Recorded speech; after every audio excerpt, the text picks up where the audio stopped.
All right. All right. Very good morning, everybody. My name is Prashas, and I'm leading the cybersecurity chapter for Women Who Code Singapore. Welcome, everyone, for this session. Today, we have with us Ms. Sneha Banerjee, who's going to speak on her journey as a threat hunter, right? So this is another chapter, another session on our cybersecurity series. So once again, I welcome every one of you. And today's topic is unveiling the cybersecurity frontier, the tales of a threat hunter's journey. Well, let's go straight away into that. So who are we? We are called as Women Who Code Singapore. So what is our mission is basically we are a global non-profit organization who focus majorly on bringing women into the technology or your STEM related aspects, right? And especially now there's more focus on the cybersecurity aspect as well. And the vision is basically a world where women are represented in the executive level, even from the analyst level up to the executive level. Our mission is to basically empower women to take up the leadership roles into the technology. And that is what we are here for. We are connecting you with the leaders, with the experts in the industry, so that you guys can get some insights from them and can apply in your careers and also get a break into your careers in the segments which you wish for. So globally, we have around like 320,000 members or 320,000 members in around 147 countries, which is truly global. And we are happy to bring out that Singapore also has got various segments in Women Who Code, basically, be it in data analytics, be it in AI, ML, full stack development. And like I said, even cybersecurity being one of them. If I have to see, we have a interview ready series as well. Also, we have a regular Python study group and many more initiatives getting coming up, right? So make sure to take benefit of it, and please, you can use this QR code to scan it, and you can directly go to our social media handles as well. We often keep arranging sessions, even all the updates will be given on the meetup.com as well.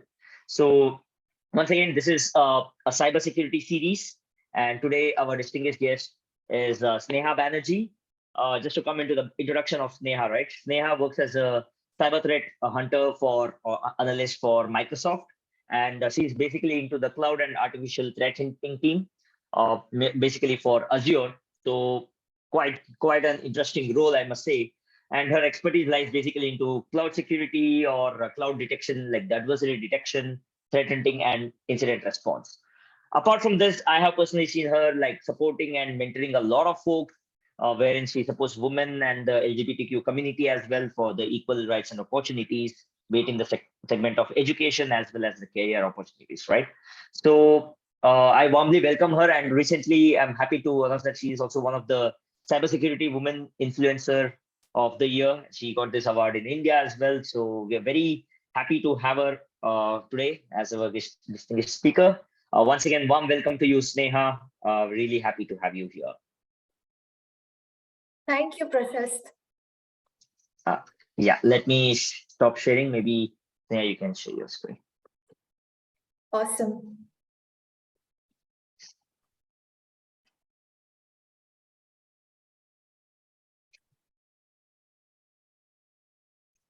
So you will see my screen, the slides? Yes. Yep. Awesome. So hello, Singapore. Hello, everyone. A very good morning to all of you. It is my immense honor to address this gathering, and I would especially like to express my sincere thank you to Prashast for providing me this incredible opportunity to speak in front of you all. And I would also like to extend my deepest gratitude to the volunteers, organizers, and entire Women Who Code Singapore community for their dedication and hard work for making this event possible. I understand that it takes tireless efforts when it comes to promoting diversity and inclusion within the tech industry. So their efforts are truly commendable. So by creating platforms like these, we can empower women to thrive and excel in their careers while breaking several barriers and embracing the limitless boundaries that lie ahead. So to the entire amazing audience here today, your presence is commendable because it signifies your commitment to supporting and uplifting women in technology.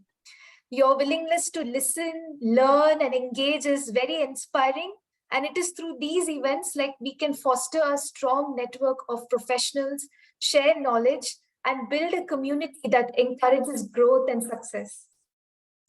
So with that, let me introduce our topic of discussion for today, which is Unveiling the Cybersecurity Frontier, Tales of a Threat Hunter's Journey. So before we begin with today's session, I would like to briefly introduce myself. My name is Sneha, and I currently work as a cyber threat hunt analyst at Microsoft, where I take proactive and iterative approach to research, hunt, and evict advanced threats that evade existing security solutions within Azure infrastructure. I primarily focus on advanced persistent threats and engage with threat intelligence team to validate the existence of advanced persistent threat through research and hunt of several indicators of compromise and tactic, technique, and procedural vectors. Along with that, I also conduct a deep dive analysis into internal red teams in order to determine their breach paths and also respond to some of the confirmed red team activity within the organization through penetration test research and performing purple team operations such as incident response tabletop exercises. I also review detections, and I work on visualizing and operationalizing threats for future operations and correlation analysis. So it's been about more than 5 years for me now in the cybersecurity industry. Time flies very quickly here. My exhilarating journey in cybersecurity began when I pursued a bachelor's degree in computer science and engineering from Vellore Institute of Technology, which is in India, where I delved into the captivating world of cybersecurity during my third year of engineering. But I couldn't stop there. I wanted to specialize further in cybersecurity. So this led me to take up a rigorous 4-month training program in cybersecurity by Microsoft, Data Security Council of India, and Center for Development of Advanced Computing, where I learned about system fundamentals, cryptography, network security, web application security, and of course, the thrilling realm of ethical hacking. But that wasn't enough. I yearned to explore the intersection of data science and machine learning with cybersecurity, which drove me to pursue a professional training from IIT Kanpur on data science and machine learning. So along this journey, I happened to attain esteemed certifications such as Certified Azure Red Team Professional, Certified Ethical Hacker, and AWS Certified Solutions Architect. So along with my professional journey, I also like to participate in several cybersecurity conferences like NullCon, SANS, and B-Sides, where I connect with a lot of like-minded security professionals. And I also take a lot of interest in participating in capture the flag competitions as well. I believe that this has helped me in sharpening my abilities and solidifying my foundation in cybersecurity. And also, I've had the immense honor to mentor women, individuals from the LGBTQ community and other marginalized group, guiding them on their upskilling journeys. I believe that in order to achieve true inclusion, all organizations must actively promote diversity and inclusion because the stakes are high with the escalating cyber threats that requires diverse minds that are united by cyber awareness so that we as a team can emerge victorious and build an industry that will be fueled by the strength of its diversity. Now, with that being said, let us get started with today's topic. So I want to briefly touch upon the agenda for today's discussion. So we are going to firstly understand what is threat hunting, and then understand why is threat hunting necessary in a security operations team and what are its benefits. Then we will understand about how we can assess maturity of a threat hunting team within an organization. Then we are going to be talking about the slide scale of cybersecurity. Now that means this is essentially to measure the return on investment on threat hunting engagements within an organization. Then comes how we can measure, how we can make sure that we as threat hunters can become successful. So I'm going to be talking about some of the critical success factors. And then I'm going to summarize and show a flow chart of what is the overall process within threat hunting. And then I'm going to be talking about how we can leverage automation within threat hunting and not necessarily make sure that automation takes over threat hunting jobs. So, and then after this, we are going to move on from proactive security operations to reactive security operations by understanding what is incident response. And then I'm going to be briefly talking about the different team principles that you would find within an incident response team. So that will help you to get more clarity as to where you can better fit yourself within an incident response team. And then finally, I'm going to briefly illustrate the incident response process. Okay, so with that being said, let's get started and understand what is threat hunting all about.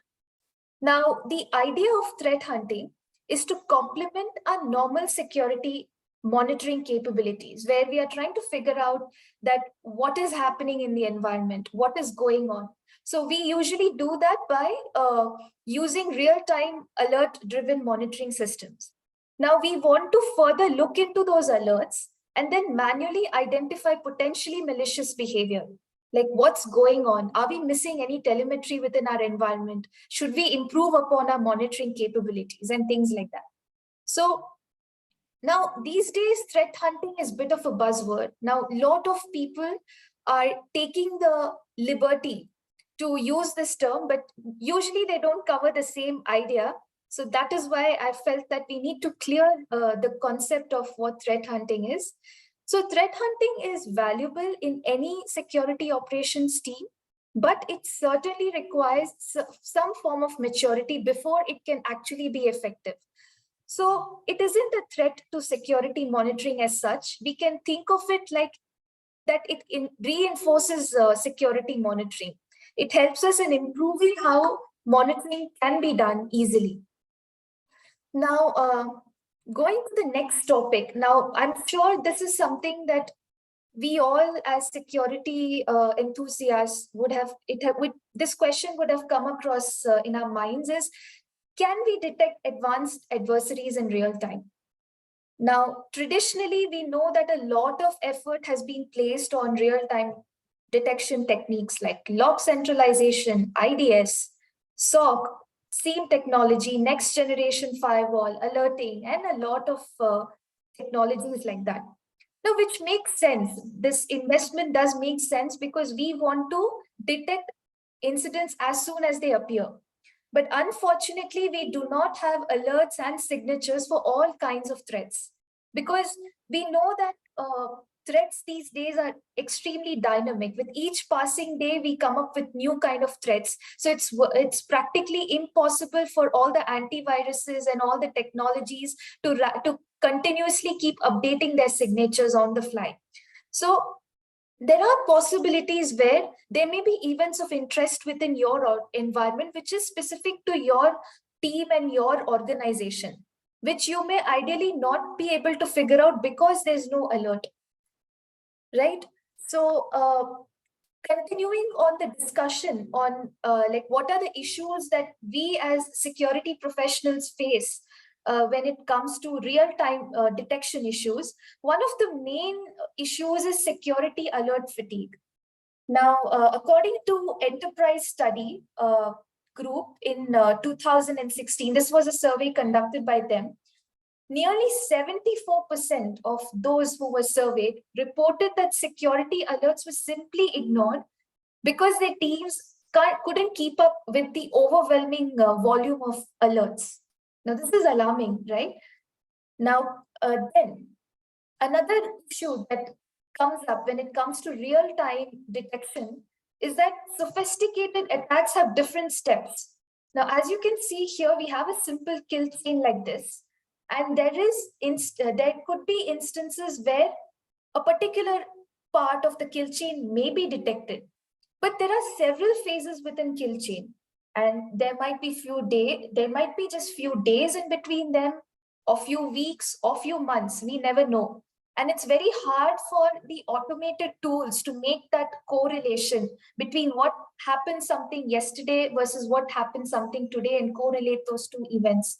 Like, let's say, for example, yesterday, someone would have done some port scanning within a website, and today we observed that there was some malicious process that was running within the system. So correlation is hard with automated alerting systems as the timeline is big. But whereas with the help of human intelligence, we can easily connect these dots and see a trend within these events. So moving on, now the question is that we are all working as cybersecurity professionals. We're all striving hard to make sure that we detect sophisticated attacks in real time as much as possible. But is it really true? Is it truth or is it a myth? So as per statistics, the global median time between compromise and detection is a whopping 99 days, which is huge. Now, just to briefly summarize the issues that we have discovered together about real-time detection, is that when the concept of effective real-time threat hunting would be ideal, but there are a few hiccups that often occur. Firstly, advanced adversaries are often tailored. They employ unknown techniques. So you don't have any predefined alerts or signatures for that, because the threats keep evolving dynamically. And also, real-time detections are meant to happen in real time. So which often leaves no room for in-depth analytics, which results in false positive and noises. Now, very often we find this trend that real-time detection is often outsourced to an external SOC, or it's often outsourced by an external SIEM tool, which often lack context about your environment, which again increases a lot of false positives.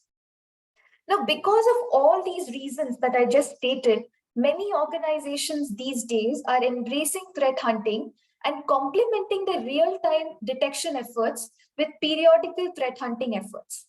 This is the reason why threat hunting is relevant and why it is a very relevant profession in cybersecurity. Now, just to quickly give you a difference, explain the difference between threat hunting versus real-time detection, because I come across this question very often, that how is it different from just a regular detection mechanism? So real-time detection relies on the known bad signatures and rules. But whereas threat hunting, the concept is about hunting for unknown bads, right? The second difference is that uh, alerts that are generated through real-time detections, they need to be further investigated by analysts. We need to investigate, we need to do some triaging before we can actually get on to declare that yes, it is a true positive and we can start an incident. But when it comes to threat hunting, because there is manual intervention involved, so mostly it generates confirmed incidents, which eventually triggers incident response. And the third difference is that real-time detection is highly automated, whereas threat hunting can partially leverage automation, but majority is manual effort. And the fourth difference is that real-time detection can leverage indicators of compromise, but whereas threat hunting can generate indicators of compromise. So I hope you see that subtle difference between the two. Okay. Now, having said that, uh, there are a lot of security teams that inadvertently do threat hunting, even if they are not aware about it. So this threat hunting maturity model is something which will help us be more aware about our competency in threat hunting. So I'm going to be talking through the different models with maturity models within threat hunting. So the first thing is the initial model, which heavily relies on just automated alerting. There's no human intervention. There's no one who's doing the analysis. And the data collection is little or almost none.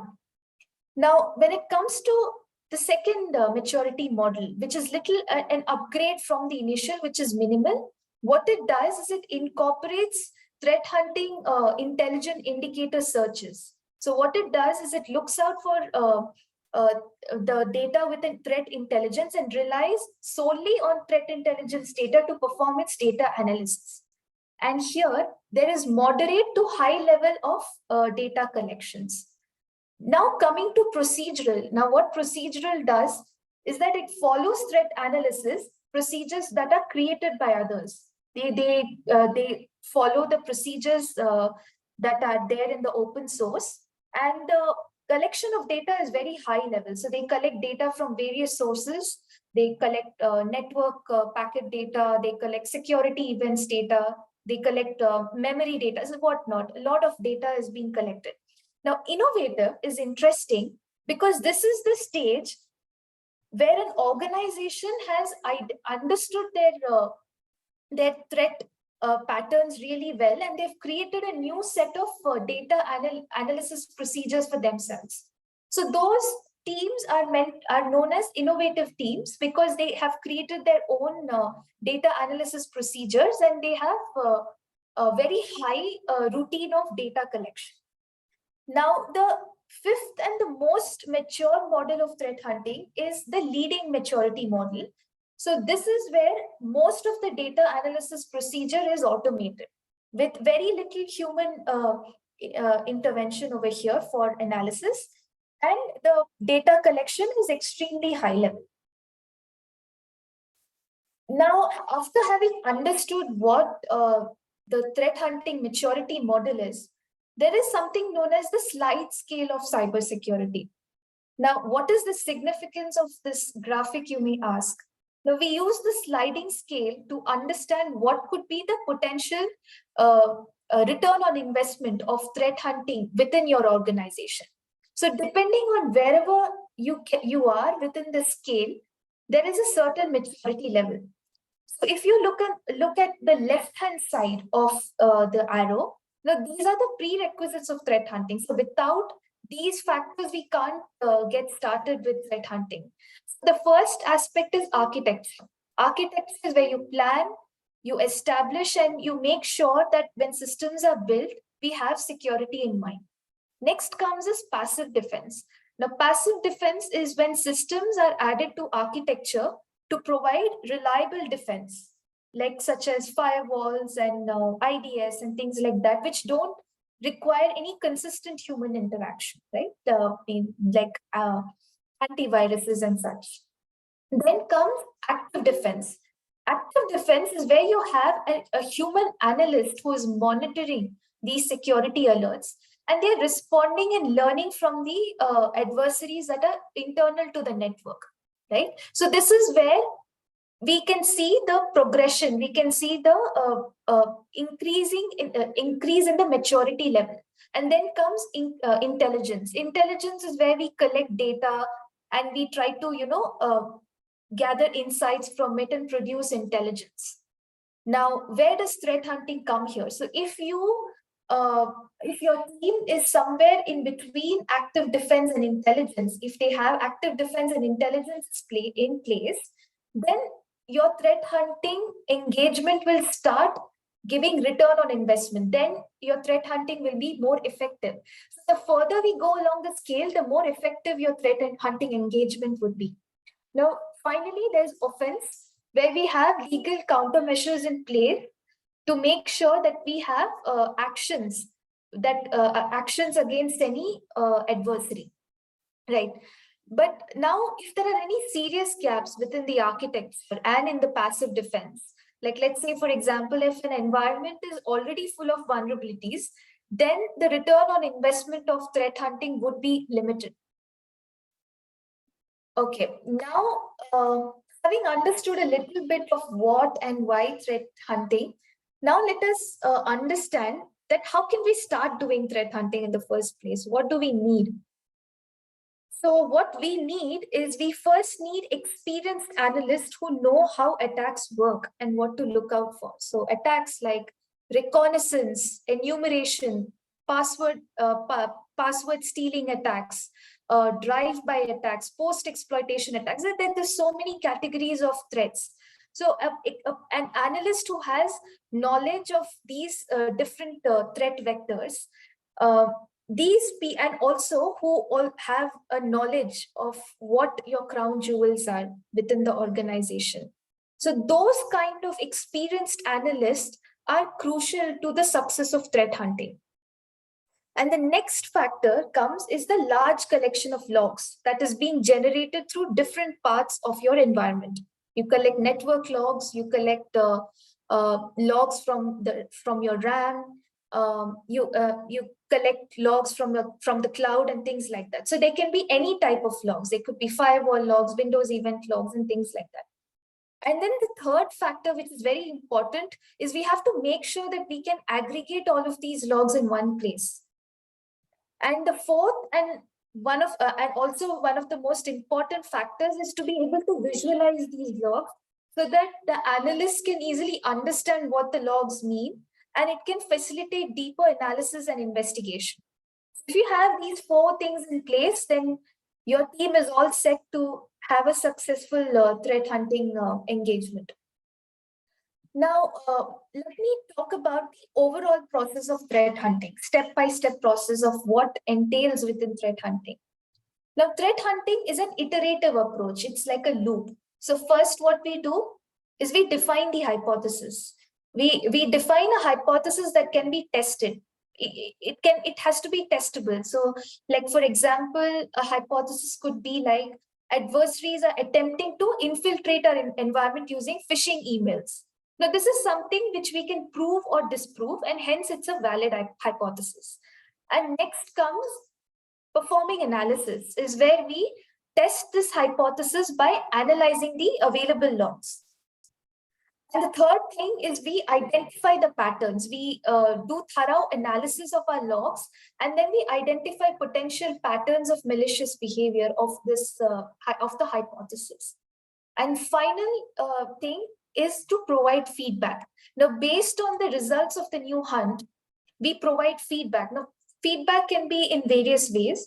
So let's say that we come across new indicators of compromise. So what we can do is we can send this across to the threat intelligence team so that they can improve their fidelity. Or we can come up with new use cases to spin up new hunts. Or what we can do is we can use these findings to improve our detections. So the output of hunting is numerous. That's why it is extremely valuable that we have threat hunting within the Security Operations Center. Now I'm going to be talking about another very famous framework, which is known as Tahiti, or Targeted Hunt Integrated with Threat Intelligence. So this was introduced by the Dutch Payments Association, right? So what we do is there is a trigger of hunt. Now, what do I mean by trigger of hunt? Is that a hunt can be started due to various reasons. So if you see on the right, you see that a hunt can be started due to a threat intelligence. We understand, if we do our due diligence and do research about a particular APT, so that probably could be one of the triggers to start a hunt. And another trigger could possibly be that when I'm doing a threat hunt on some specific thing, and I come across a vulnerability and I feel that, okay, now this needs to be explored further. So that could again lead to a new hunt as well. And also there could be cases where there are historical incidents, like incidents that have happened in the past, and we want to revisit that incident again by doing threat hunting. So that also could be a reason. And another thing, red teaming, I think I mentioned about it during my introduction, is it's like a cat and mouse game. So when I say cybersecurity frontier, the headline of today's topic, so we have both the red team and the blue team working synchronous, they're working at the same time. So it's like a cat and mouse game that's going on. So while we blue teamers, we defenders are working very hard to identify threats within our infrastructure, we have red teamers who are also simultaneously trying to exploit several vulnerabilities. So when we as blue teamers identify those red teaming activities, we can start off a hunt from there as well. And also there could be other triggers where if I have a domain expertise on something, I then probably would be interested on hunting on that. And there is something known as MITRE ATT&CK framework. So MITRE ATT&CK framework lists the tactic, technique, and procedures of several threat actors. So mostly as threat hunters, what we also do is we look up to MITRE ATT&CK framework, and we look at some of the different techniques that are listed in there, and we pick up one technique from there, and we start hunting as well. So this is about the how a hunt can be triggered, how can we start a hunt. And then what we do is we create an investigation abstract. So we create an abstract based off our understanding about the adversary or whatever limited knowledge that we have. And then what we do is we store it in a backlog. Now there is limited resources. So let's say that you have only limited people within your blue team, and there are lots of cases, lots of incidents that are that everybody in the team are working on. So what we do is we put this investigation abstract within our backlog to make sure that someone from the team can pick it up from the backlog in future and work on it. So assuming that there is an analyst who has identified a hunt, they have taken it from the backlog, what they do is then they try to refine it more, like as in when they try to get more details about the hunt, they try to refine the abstract, and then they determine the hypothesis. That is what they are going to be hunting on. And then the next important thing is they determine the data source, like where are they going to look, where are they going to look and prove or disprove that hypothesis. And then they're going to determine the analysis techniques. Now, there could be several ways you can test and analyze the hypothesis. So one way could be like you could simulate that attack within your environment and see if that behavior is being reflected anywhere within your logs. That could be one analysis technique. Or another technique would be is you leverage threat intelligence feeds from several APIs like Risk IQ and so many other different threat intelligence APIs, and you ingest all of that within Jupyter Notebook, and then use that Jupyter Notebook to do your further analysis. So you can choose your analysis technique based on your proficiency levels and how comfortable are you with munging the data.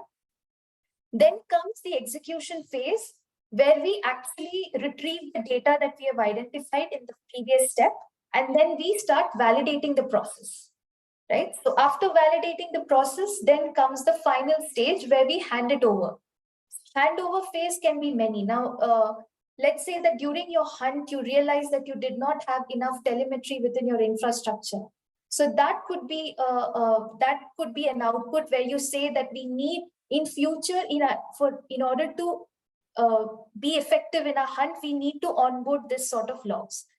And likewise, if you come across new threat intelligence or new indicators of compromise, then you can hand it over to the threat intelligence team. Likewise, you can also improve the fidelity of the existing detections within your team. So the output of threat hunting is extremely valuable, right? So this is the third description of the Tahiti model. Now, I cannot emphasize enough on how hypothesis is important in threat hunting. So your success or your failure as a threat hunter determines how clear and concise your hypothesis is. As we have seen in the previous diagram about threat hunting, now there are three main ways in which one can generate hypothesis. Now, firstly, it can be intelligence-based. Now, let's say, for example, that I know an APT group who uses command and control services that are hosted in South Africa. So what I will do is I want to review my parameter connectivity for traffic to all these South African servers. So this could be one hypothesis, which is intelligence-driven. Another hypothesis could be situational awareness. I am aware that I know the crown jewels of my organization. Let's say, for example, your organization has come up with a new R&D team.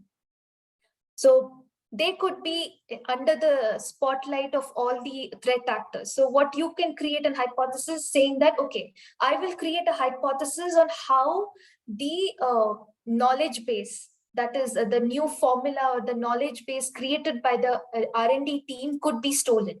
So this could be another hypothesis. The third kind of hypothesis is domain expertise hypothesis. Now let's say that I'm an expert in DNS. And I know that DNS could be used as a covert channel to exfiltrate data. So we can do DNS zone transfer to exfiltrate data.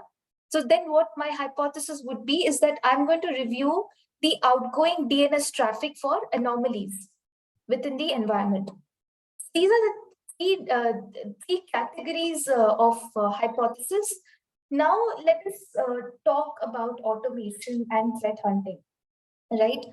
So now, as threat hunting is becoming increasingly popular these days, now there are many vendors who are trying to sell by saying that they are fully automated solutions.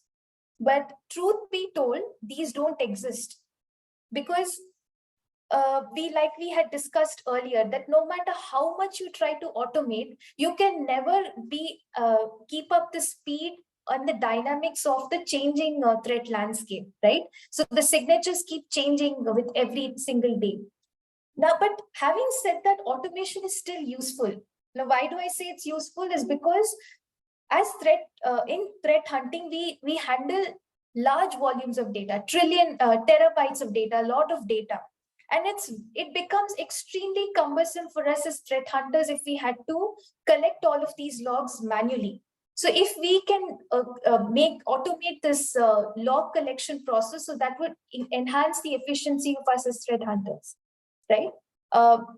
Also, we can try to leverage automation in such a way in using the data analysis technique so that we can present the data in a meaningful way, right? And also we can use automation when it comes to visualizing our data in a better manner, right?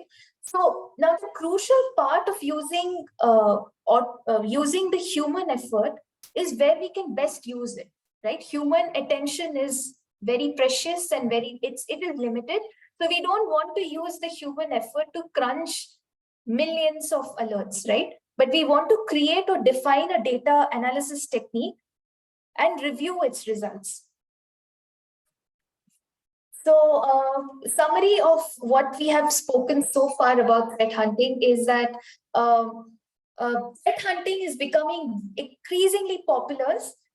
It is popular, and many organizations are already doing threat hunting without actually using the term. And depending on the maturity of the organization, the threat hunting can provide high return on investment. And we also talked about how threat hunting can leverage automation, but the process itself cannot be fully automated. Here, the experience of the threat hunter is of vital importance for success.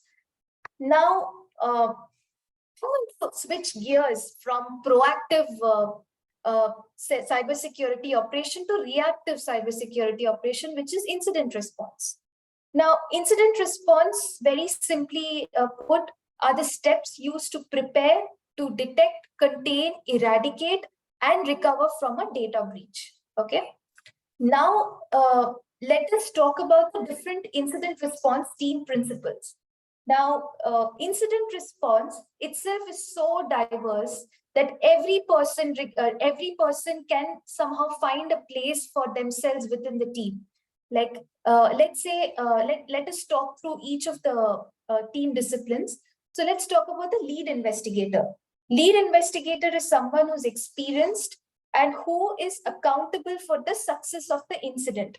So if a customer is going through an incident and they're approaching a approaching an incident response team, so the lead investigator is the point of contact for the customer here, right? And then comes the incident managers. Now, incident managers are those who make sure that there are enough resources available within the threat hunting, within the incident response team for success, right? And then comes the infra team. Now, infra team is responsible for making sure that the data collection is smooth and we have the required data to perform incident response. And they're also responsible for tool deployment. Then comes forensics. Now, forensics are those people who are the primary analysts who are working on the incident. So what they do is they do timelining of the attacker activity. So what they do is they try to collect different IOCs, different malware samples, memory sample, network data. Uh, they collect a lot of data, do for forensics, and they connect the dots and weave a story around what has exactly happened during that incident. And then comes reverse engineers. Reverse engineers are basically the malware experts. So in malware analysis, uh, so whatever artifacts that are collected by the forensics team, they are further analyzed by the reverse engineering team, right? So there's different kinds of malware analysis. There's static and there's dynamic. It's a very interesting thing, malware analysis. And then comes developers. Developers are those who understand the requirements of incident response, and accordingly they build tools for the team based on your skill sets. If you're someone who's very good at coding, then probably you'd be better suited within the developer team. And if you're someone who is highly experienced in handling incidents, then you would be a good fit as a lead investigator or an incident manager. And if you're someone who's very good with data management data management side of things, then you would be fit in infrastructure. And forensics, you if you're very good in analysis, if you're very good in connecting the dots and understanding what has exactly happened during the incident, you can be a better fit in forensics. So the what I want to say here is that there are a lot of possibilities within incident response. Cybersecurity is huge. Cybersecurity has again red teaming and blue teaming. Blue teaming itself again has incident response, has then threat hunting, so many. And within incident response, you again have so many disciplines. So the thing is that we all have to be motivated enough, because there is a place for everyone here in cybersecurity. So having said that, I now want to focus on the approach towards incident response. So how do we handle an incident response? Now we had discussed about the different team disciplines, right? So all of them work hand in hand to respond to an incident, right? So this is known as the dynamic approach of incident response. The first step to that is we prepare for the threat by training people, by making them aware of the organization, by making them aware of what are the priorities of the organization, not just the technical preparation, but also make them aware of what is the goal of the organization when it comes to dealing with an incident, right? So that is the preparation stage. Next comes the detection stage. Detection stage is where we detect for threats using multiple input sources, right? So this could be conventional sources like the logs, or it could also be the threat intelligence and also threat hunting. So threat hunting falls into this category, where detection category, where if there is any finding coming out from threat hunting, we can use it in this detection phase, okay? And then comes the next step, which is verification and triage. Now, this step is very important, because before we jump right in and invest a lot of time and a lot of resources into this incident response process, we want to make sure that this threat is actually accurate. It is actually a true positive. So then comes triaging. So based on the priorities of your organization, we prioritize the different incidents and decide which incident should be handled first, right? That is triaging. Now we come to the loop phase of the incident response. Is loop. The reason why I say loop is because these are the steps that we keep repeating over and over again during an incident response engagement. So then what comes is the scoping phase. The scoping phase is basically we want to understand what is the scope of the incident. How many systems have been affected by inside the organization, right? And the next step comes is containment, where we collect evidences from the affected workstations, So I can do a memory capture, or I can do a PCAP analysis. So I can basically collect data from the affected workstation and try to uh, pull out all the cables to make sure that the workstation is not accessible to the external threat actor. So that is containment. The next step comes is eradication, where we actually collect the data that we have gotten from the containment step, and we do the analysis. We do analysis like we do process investigations, we do network investigation, memory investigation. All of that comes under the eradication phase. Now, what happens during eradication phase is that we may come across new indicators of compromise. So because we come across new indicators of compromise, we may again have to go back to the scoping phase and see if the newly found indicators of compromise are found somewhere else within the infrastructure or not. So again, the loop keeps repeating itself over and over again, right? And then the next phase comes is the recovery phase. So in recovery phase, what we do is we make sure to bring the systems back up and online, and we try to fix the vulnerabilities that the attackers have exploited, right? Now, after the recovery phase comes the remediation phase. Now, this is the most overlooked phase, is because remediation is where we understand the root cause behind the incident. Now, let's say that we have a Linux workstation that was affected by an incident because of the fact that an attacker was able to brute force and guess the password and get root access into the system. Now, some people would blame the system admin by saying that, you know what, you should not have set such an easy password for the attackers to guess. But guess what? That's not the solution. There are so many reasons behind it. The reason can be because why was the password policy not set in the first place? Why is it that SSH access was provided to a public IP address? Why is it that if a workstation is so important, why is it public facing in the first place? Why was it not behind a firewall? So these are some of the questions that we ask ourselves during the remediation phase, and we fix it. Okay. Now, after remediation, we come to the last phase, which is the post-incident wrap-up. We come to this phase only when we are convinced that there's no remaining vulnerability or incident left to investigate. So we do a lessons learned. We try to evaluate what we did well within the incident and what could have been better and all of that. So that is a document. Now, with this, I think we have reached the end of the presentation. So I want to quickly summarize what all we have discussed today. So we have understood that proactive threat hunting is essential for staying ahead of evolving cyber threats and improving the overall security monitoring. Then we have understood the different success factors within threat hunting.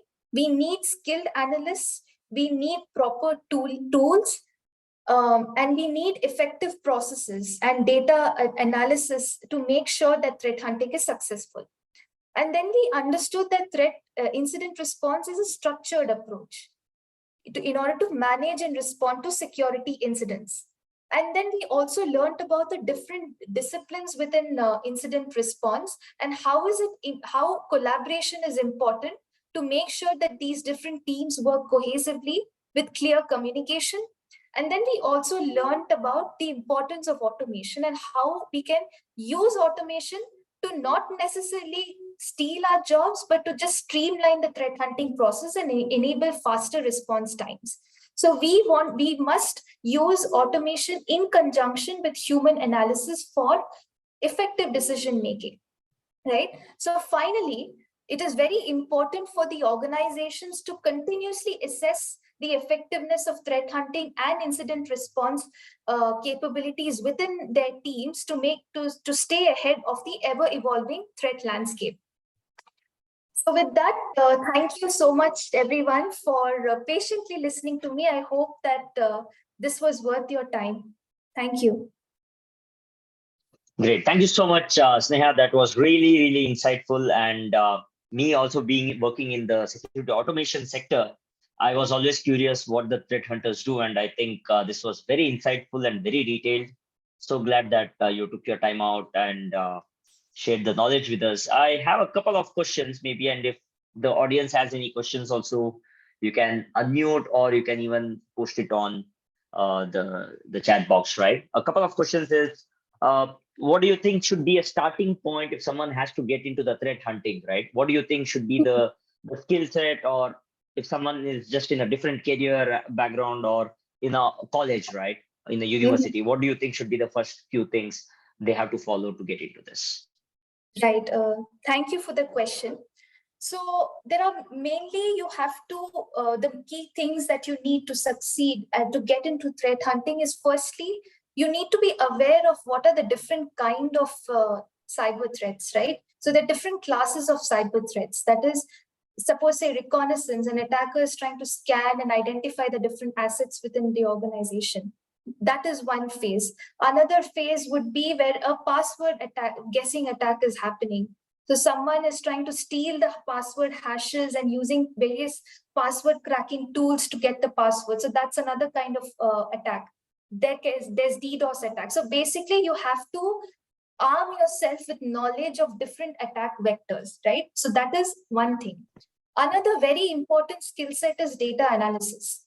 So if you are someone who's a data analyst, machine learning, wants to get into cybersecurity, then threat hunting is one of the most data-driven teams within cybersecurity. So I would say someone who's very skilled in data analysis would be extremely successful in security.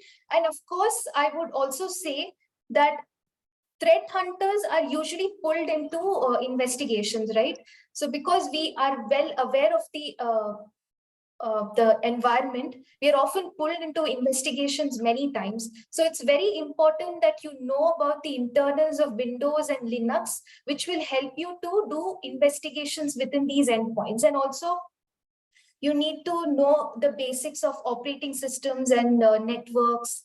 Because we are oftentimes what we do is we collect the PCAP files to understand the TCP connections and what are the different connections that are being connected to specific ports. So understanding about networks, operating systems, Windows, Linux, Mac OS internals, data analysis, and awareness about different cyber threats. So I think these are the skills that are required to Mhm. become a successful threat hunter. But now you said that these are very diverse skill set, right? You need to always keep getting updated. Do you try to follow any sort of online course, or do you recommend any for our viewers where to start from, right? Is there any portal where they can learn all these things from? What do you utilize to keep upskilling, right? So what I do is I attend several security conferences and I try to understand that what is the latest trend going on in the industry. So now AI is the trend. So you understand what people are talking about. So attending security conferences does help. And also there are many free or online resources such as maybe Cybrary and some of the other things. And you can also read up some of the newsletters and sign up for different security magazines and to understand that what are the latest threats, right? And I Okay. also, if you look at me, I mean, I have a library that's stacked up with a bunch of books about threat hunting, about cloud investigations. If you're someone, a bookworm or like that, then probably if you can just get your hands on some of the books on cybersecurity, that also would be great. And also, I think Pluralsight also has got some valuable courses as well. So I think these Mhm. are some of my 2 cents on how to keep upskilling yourself. And of course, That certifications also help. If you keep preparing yourself for certifications, that also gives you an edge. And Mhm. And do you recommend any top certifications for this? Like, if our viewers, what do you recommend? so it depends, right? It depends on what which domain you want to choose in cybersecurity. Cybersecurity is huge, right? But for starters, if you're new, then I would suggest you would take up the Security Plus certification, CE certification. And then once you are, once you know that what you want to pursue, do you want to pursue red teaming? So if you want to pursue red teaming, then probably OSCP would be your best bet. And then if you are then into blue teaming of things, you want to do incident response or threat hunting, or you want to be into detection engineering or all of that, then probably you can go into maybe some of the SANS certifications. They are valuable as well. And again, within blue team itself, there are different domains, right? So you have cloud, you have endpoint, so many different things. If you want to specialize in cloud, then again pick your organization uses which cloud. If it's AWS, then go for AWS related certifications. If it's Azure, go for Azure related certifications likewise. So it keeps getting narrow, and you have to keep it's like a web, right? So you have to first understand where you want to specialize and accordingly pursue those certifications. Yep. That's true. Even I personally believe that it's not just about sticking to each vendor or which certification, but it's mostly related to your job scope, right? Where you're being Exactly. deployed. But if you're someone totally new to the industry, I would recommend something like don't go for the vendor certifications, but rather go for very generic certifications like Security Plus, like OSCP or such kind of certifications, right? So yeah, that would be great. And I have one question here. How do they measure the effectiveness? There's a question to you from your fellow VIT. How do organizations measure the effectiveness of their threat hunting effort? Okay, that is a good question. How to ensure that we measure the effectiveness of threat hunting? So we measure it using something known as dwell time, right? So I discussed earlier that the average dwell time is 99 days, right? So if we can reduce the dwell time, that dwell time essentially means the time difference between when the adversary had actually gotten into your system versus when it was detected. If that can be reduced, then that is a one metric for success. And another metric would be is that how skilled the analysts are within your team. So you how well armed are they with different knowledge and tools and processes, and how quickly are they able to get through different threat hunts. So that also is a metric. Another key metric to measure success is how many incidents are getting generated out of each threat hunt. So you have to make sure that with each threat hunt, you don't come up with false positives, right? So if you as a threat hunter come up with a false positive, then there wouldn't be a difference between you as a threat hunter versus an automated security monitoring tool. So if you are like making sure that with each threat hunting engagement, you're coming up with true positive incidents, the number of incidents that come up with each hunt, that also is a successful metric. And another very important metric that we keep chasing day and night is the number of adversaries that we find. So there are often times where we start a threat hunt, but we don't eventually find an adversary. But the most successful threat hunt is one where we can actually identify an adversary. So these are some of the key metrics that we chase as threat hunters. Right. Awesome. So there's one very important question which has been asked is like regarding the generative AI, right? Which has been like a huge boom in the industry right now. What do you think? Where do you think like the generative AI can actually help or expedite your threat hunting process, right? Have you already started using those, or do you guys see any usage of those in your day-to-day operations? Yes, very much. So one use case, what we do is we try to identify breach paths using generative AI.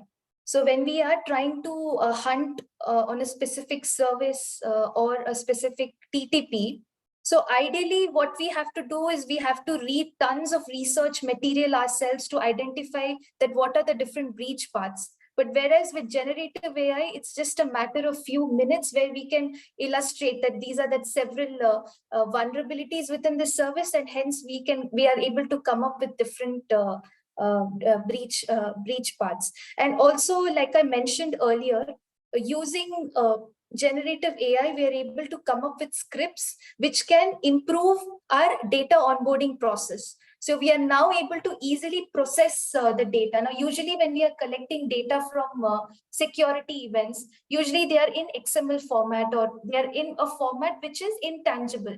It can't be understood by most of the scene tools. But if we come up with automated scripts that can process the data and can convert it into a format that our scene tools can process, so that also can effectively improve threat hunting. All right. Just to give one more update, I believe recently a cybersecurity vendor named as CrowdStrike, right? They came up with for their endpoint as well. They have come up with an AI analyst assistant, wherein you can actually utilize the AI bot to get your more what do you say, details about the threat what you faced or your endpoint, right? You're querying your endpoint to get some logs or any sorts of threats, right? So most of the vendors these days are going towards the generative AI, be it like Palo Alto Networks or be it Zscaler. They are also coming up with their AI, generative AI kind of operations or their bot, right? So it's an exciting time, and I always believe personally that AI is also, what do you say, a boon to cybersecurity, because we are definitely missing out on a lot of alerts as well. So I think AI has finally become like a good tool for us, for everyone in cybersecurity.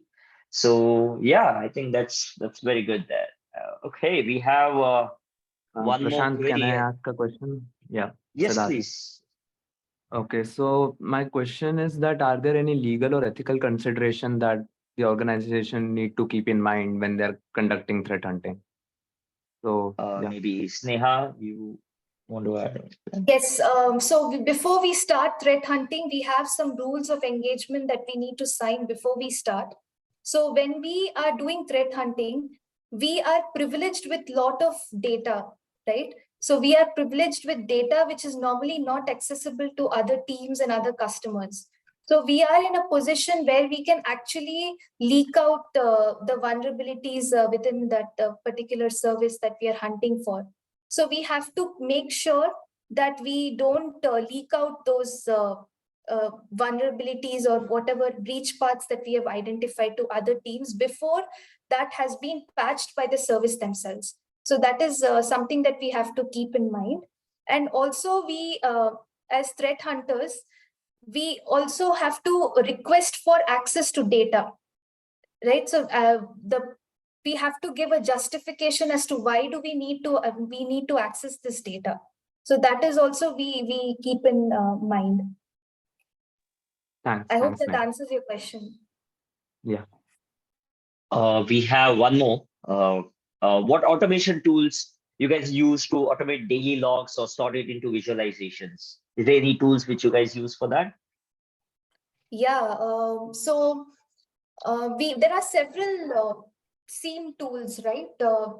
I mean, there's Kibana, there's Power BI, there is Azure Data Explorer. So what we do here is basically at Microsoft is we aggregate the data into Azure Data Explorer, and then we perform visualizations of that on by rendering different kind of graphs, or probably we can export the CSV into Power BI as well for visualization. So, and also, I mean, there are some other open source tools as well, like Kibana, which means if you're using the ELK stack, then probably Kibana dashboard would be your best bet for visualization. And yeah. All right, and I believe even Microsoft has got their own SIM, right? If I'm not wrong, Azure Sentinel. Yes, Azure Is Sentinel. that right? Yes, Yeah. you're right. And also, when you speak about automation, right, you can also use something like you have Ansible, you have like SOAR tools as well, right? SOAR tools are pretty great as well. So Yeah. be it like Cortex XOR, or you have your Splunk Phantom, a variety of tools are already available in the market. It's all about reconciling everything into one framework and bringing them stitching them into a pattern, right, and getting into a framework. So definitely for that. I think we can take one more last question, considering the time. For networking and cybersecurity communities, can you please share some newsletters and groups? Is there anything? I mean, Women Coach Singapore is great. I mean, there Hmm. are other like Women in Cybersecurity, DINA Initiative, and there's so many other groups that where you can get yourself involved and do mentorship. In fact, when I started into cybersecurity, I was looking for a mentor. I was looking for a role model myself. So when I got into different groups like these, that's when I found my role model. And by discussing my career aspirations, I figured out what is the best fit for me. So, I mean, find yourself a role model. It can be through any group. I mean, Women Who Code Singapore also is great, in fact. So, you find yourself a mentor, talk to different people, understand what different profiles are. Yeah, so I hope I got the question right. Yes, that's right. Also, just to add on, as you are in Singapore already, Lina, so what you can do is there are conferences which happen and you don't even have to pay for it. It's pretty free, right? You can go and socialize in conferences like RSA conference, for example, or you have a black hat, which usually keep Yes. happening every year. You also have a community called as Div Zero, which is there in Singapore, as well as B-Sides. B-Sides are also our collaborators here. B-Sides is again a community effort in Singapore, and their conference is happening in next 3 months, I believe. I've also shared the link of B-Sides. You can definitely go. It's completely community driven, where you find a lot of mentors. I'll be there as well. You can reach out to me as well, and I can make sure that you guys will be connected to the right people. So yeah, opportunities are plenty. It's just that you need to reach out to people, and I'm very sure you will find the right mentors for you. All right. Is there any other queries? I think considering the time, we might have to end the talk for now. But just to quickly move on to the last segment of it. Once again, thank you so much, Sneha, for being a part of our talk today. I know it's a weekend and everyone has got a lot of plans, but you took your time out and to be with us. Really thankful for that. And once again, thank you so much for having here. And we have our upcoming events in July. One is a very interesting segment is women in customer success, right, for cybersecurity. Because cybersecurity is not just about what do you say, the technical aspect, but even the business aspect of it, right? So we have a speaker from Palo Alto Networks, Sneha, who is going to deliver on customer success management, and also Monica, who's like one of the top cybersecurity women hackers in Singapore. So she's going to speak about basically into VAPT and bug bounties this month. So I hope many of you guys will join this and take the benefit of this. And we look forward to having you more and have deliver more such sessions for you and for your benefit. So once again, I would thank everyone joining today, and we'll share the recording very soon once we have it. I thank you everyone, and once again have a great weekend. Thank you so Thank much. you. Thank you so much. Thank you.